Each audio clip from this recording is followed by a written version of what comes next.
আমাদের উপজেলা নির্বাহী অফিসারের মধ্যে আমাদের এই মর্যাদা না করা হয়, তাহলে আগামী নভেম্বর মাস থেকে কর্মবিরতি সহ আরো অত্যন্ত কঠোর কর্মসূচি আসবে। আমি আপনাদের সকল কর্মসূচি বাস্তবায়নের জন্য আমি আপনাদের সকলের কাছে আহ্বান করছি।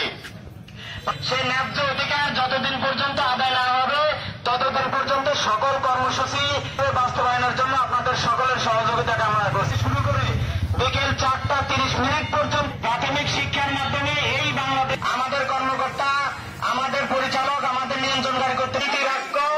আর আমাদেরকে আর আপনারা সহ আমাদের বৈষম্য দূর চাই। আমরা আমাদের সাথে দাবি আমাদের ন্যায্য সারা বাংলাদেশের সকল সহকারী শিক্ষকদের এক দিতে হবে এবং বাস্তবায়ন করতে হবে। আমাদের সাথে যে সমস্ত ডিপার্টমেন্ট সেই সামাজিক মর্যাদাকে সম্মিলিত চাই স্বাধীন বাংলাদেশকে গড়ে তুলতে হিসাবে গড়ে উঠে আবার বক্তব্য এখানে শেষ করছি। আসসালামু আলাইকুম। একজনের স্ট্রং ম্যাডাম